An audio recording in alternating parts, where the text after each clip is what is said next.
London, 1952.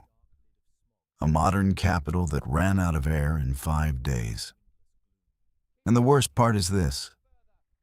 Many victims didn't die during those 5 days at all.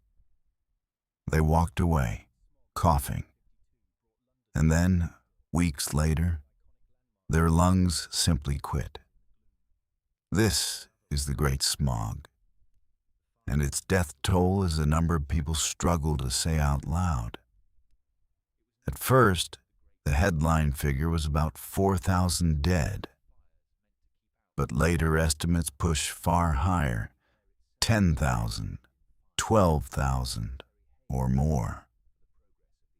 So the real question isn't, did London have fog? London always had fog. The question is, what turned a familiar gray nuisance into a city-wide chokehold? And why did the counting of the dead feel delayed, hesitant, almost reluctant? Or picture the street lamps at noon, glowing like it's midnight. Picture a bus driver leaning out, searching for the curb by instinct. Picture a nurse hearing the same sound all night. Wet, rasping breaths in the dark. This story isn't about a single moment of disaster. It's about a disaster that kept happening after everyone thought it was over. And it begins with something ordinary, almost comforting. A coal fire in the hearth.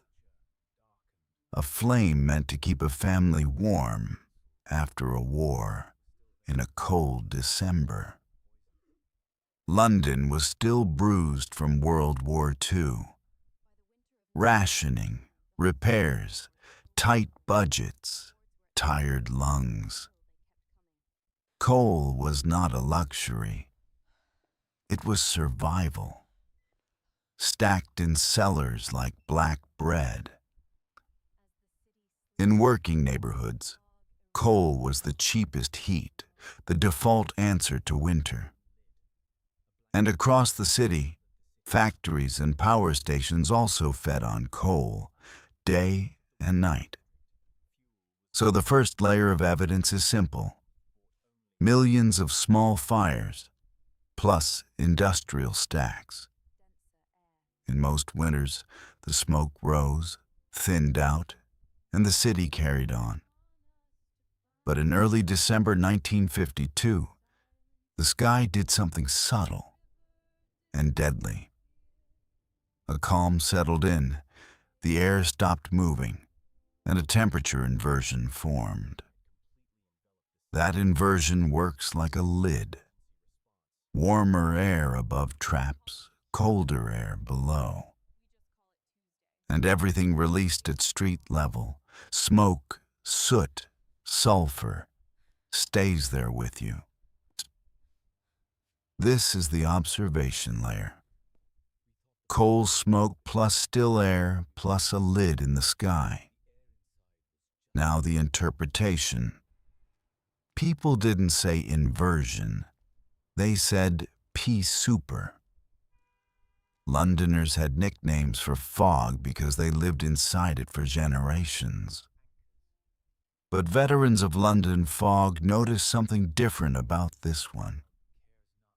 It wasn't just thick, it was heavy, oily, and it clung to your throat. It didn't just blur buildings, it erased them at arm's length. And it didn't stay outside like weather should. It found gaps in windows, seeped under doors, and occupied living rooms. People described curtains that smelled of smoke, even when the windows were shut. Some recalled the taste. Bitter, acidic, like licking a match head. On Friday, December 5th, the city still tried to be normal. Commuters moved, shops opened, buses ran, until visibility began collapsing. By evening, the smog thickened into a wall that headlights couldn't punch through. On some streets, you could no longer see your own feet. Drivers slowed to a crawl, then stopped, then abandoned vehicles where they sat. Public transport stumbled, then froze, because routes rely on sight, not hope. Ambulances struggled, because urgency can't outrun blindness.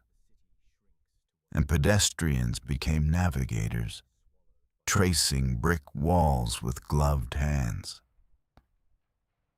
There are accounts of people walking ahead of cars, guiding them like ships.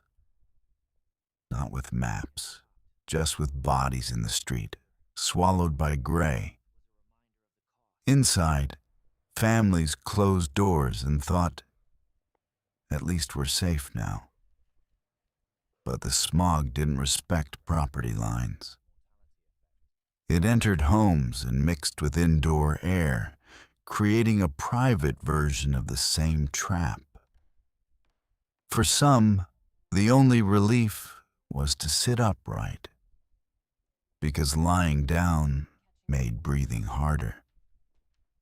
Hospitals began to fill with patients who sounded like they were drowning on dry land. Bronchitis flared, asthma spiraled, pneumonia followed, like a chain reaction. And the city's normal background cough became something else. A chorus. This is where a familiar story usually ends. Then the smog lifted. But in this case, that's where the real counting begins. Because death doesn't always arrive as a dramatic collapse in the street. Sometimes it arrives quietly, days later, as lungs in flames and infections take hold. To understand why, we need to zoom in, into the chemistry of a breath. Coal smoke carries soot, and often sulfur compounds, especially with certain coal types. In damp air, sulfur dioxide can transform into acidic particles. Those particles are small enough to travel deep into the lungs. Once there, they irritate tissue, increase mucus, narrow airways, and weaken defenses. So even if you survive the 5-day exposure, your body may be primed to fail later. Now widen out again. London wasn't one city, but many Londons stacked together. Some homes had better heating, less smoky fuel, stronger walls, more space. Others had cramped rooms, cheaper coal, and families sharing air the way they shared blankets. In winter, the poorest often burned the dirtiest fuel because it was what they could afford. So, a weather event became an inequality amplifier. Same sky, different survival odds. This isn't a conspiracy. It's a pattern cities repeat when pollution meets poverty. Saturday, December 6th. The smog didn't disperse, it consolidated. The city's soundscape changed. Less traffic, more footsteps, more coughing, more sirens. Sunday, December 7th. People canceled plans because simply crossing town became a gamble. Entertainment venues shut, events were called off, and routines disintegrated. Monday, December 8th. This wasn't inconvenience anymore. It felt like siege. By then, clinics and wards were strained, with staff moving bed to bed, oxygen to oxygen. Some patients arrived blue-lipped, unable to speak full sentences. Some were elderly, some very young. Some had only a cough the week before. When air becomes hostile, the body has nowhere to retreat. And outside, the Thames and the streets merged into the same blank nothing. On Tuesday, December 9th, the weather finally shifted. A change in wind and air movement began to lift the lid. The smog thinned, visibility returned, and London tried to exhale. People stepped outside and thought, we made it. But the city had inhaled something it could not simply cough back out. Here's the first uncomfortable reveal. The official crisis didn't peak when the smog was thickest. In many records, excess deaths rose after, when the streets looked normal again. Because lungs don't reset overnight. They swell, scar, and collapse on a slower clock. So the early estimate, around 4,000, captured mainly what was immediate.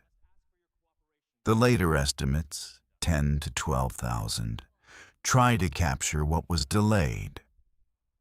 This is why numbers feel political even when they're just math. Count too soon, and you understate the cost. Count too broadly, and people argue what belongs to the event. But bodies don't debate attribution, and they simply stop breathing. One of the strangest signals came from places the public rarely looks: funeral services. Reports describe undertakers facing sudden demand. More collections, more burials, more urgent calls. In some telling, even coffins became a concern. Supply meeting an unexpected spike. That's not sensationalism. It's logistics. And logistics can reveal the truth early. When the dead increase, someone has to move them, name them, store them, bury them. And that back end of a city often notices disaster before the newspapers do. Now, another layer. How did officials and institutions react in real time? The mainstream view is practical. Systems didn't yet link air pollution to mass mortality clearly enough. There were warnings, yes, but the scale was hard to grasp while it was happening. And admitting a public health catastrophe can trigger panic, economic pressure, political fallout. So early messaging tended to be cautious, sometimes too cautious. An alternative interpretation some people raise is darker, that minimizing numbers protected reputations. But we don't need secret villains to explain delay. Bureaucracy alone can be slow. The evidence-led point is this: initial death counts were snapshots, not the full film. And the film kept rolling long after the smog disappeared from view. Zoom back to street level, because this is where history becomes human.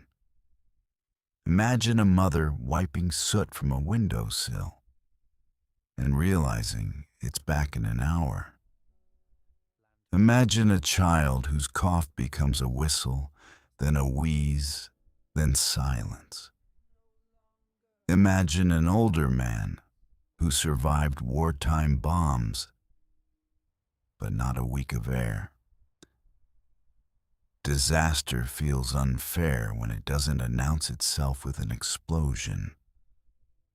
It feels unfair when the agent is invisible and the cause is normal life, because nobody thinks of turning on a fire as pulling a trigger. Yet, under the wrong sky, that's what it became: distributed, unintentional, lethal.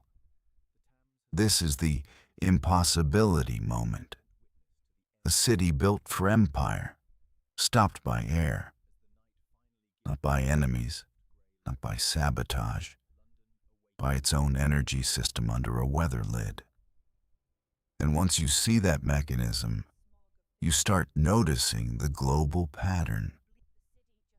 Industrial cities around the world had smog events, soot winters, poisoned mornings. But London 1952 became a turning point because the evidence was too concentrated to ignore. It was measurable in hospital admissions. It was visible in transportation failures. It was undeniable in death registration totals that spiked beyond seasonal expectations. And it exposed an uncomfortable truth. Pollution isn't just dirt. It's delayed violence. Here's a second reveal. The smog wasn't only outdoors, it was an indoor exposure event. If your home wasn't airtight, and in 1952 most weren't, then staying in wasn't escape. The safest place in a storm is inside. But in a smog inversion, inside can become the storm. And that twists your instincts against you. Third reveal. Normal city services rely on visibility more than we admit. When you remove sight, you don't just slow traffic. You unravel coordination itself. Deliveries fail. Emergency response stalls, commerce pauses, social life shrinks to the nearest doorway. A metropolis becomes a series of small islands, each one breathing its own trapped air. Fourth reveal. The early narrative of 4,000 was never meant as a final total. It functioned as a first pass, based on what could be confirmed quickly. Later analysis compared expected deaths to observed deaths across following weeks and months.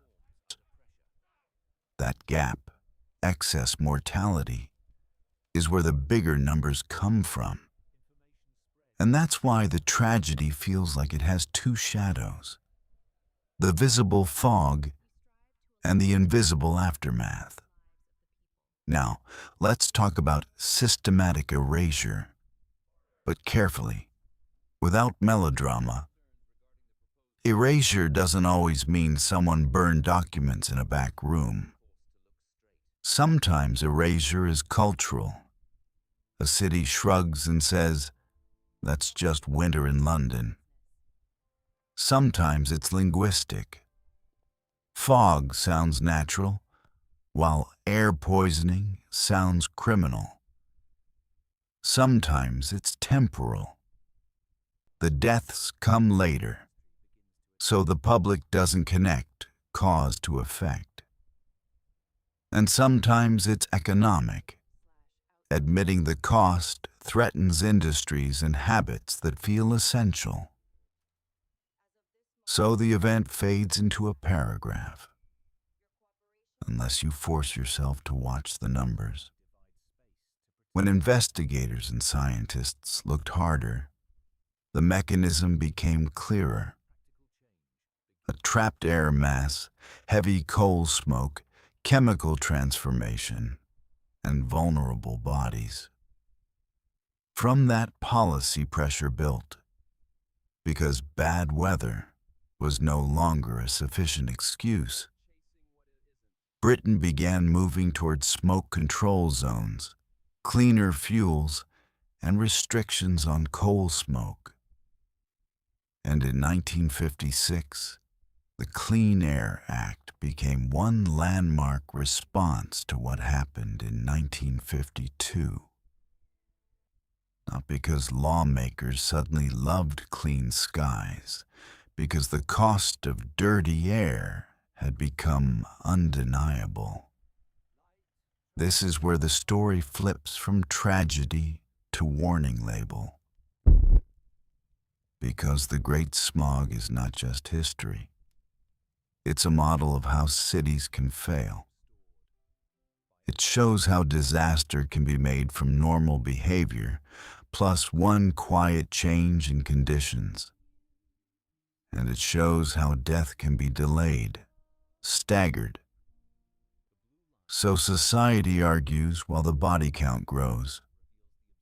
If you want one sentence to carry home, it's this: the air can kill without looking like a weapon. London didn't need bombs to become unlivable for a week. It only needed coal, cold, and a sky with no wind. Now, before we end, let's be precise about what we can claim and what we should phrase carefully. Fact: the Great Smog peaked from December 5th to 9th, 1952, across Greater London.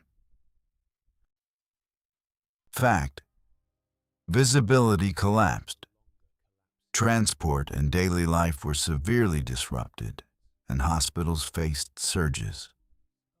Fact: thousands died, and later estimates commonly exceed the early 4,000 figure. Interpretation: the gap between early and later totals reflects delayed deaths and broader excess mortality accounting. Mainstream explanation: coal smoke plus temperature inversion created a severe pollution episode with major health impacts. Alternative possibilities people discuss usually focus on reporting delays and institutional caution, not a single secret cause. And the most haunting part is still the simplest. People went to sleep and woke up inside poison. A city of stone and steel was brought to its knees by something you can't hold in your hand. So when you hear 4,000, don't hear a total, hear a timestamp. When you hear 12,000, don't hear exaggeration, hear a longer window of consequence. History isn't always rewritten by new events. Sometimes it's rewritten by better counting. And better counting can feel like a moral act, because it refuses to let victims vanish into normal winter. If you want to verify this story for yourself, here are 3 neutral checks. First, compare early death reports with later excess mortality studies that extend weeks beyond December 9th. Second, look up how temperature inversions work and why they trap pollution close to the ground. Third, read the policy timeline that leads from 1952 to the Clean Air Act of 1956. Because the past isn't here to scare you. It's here to teach you what patterns look like. I'm Tim, watching the past so we can understand the present and breathe a little smarter.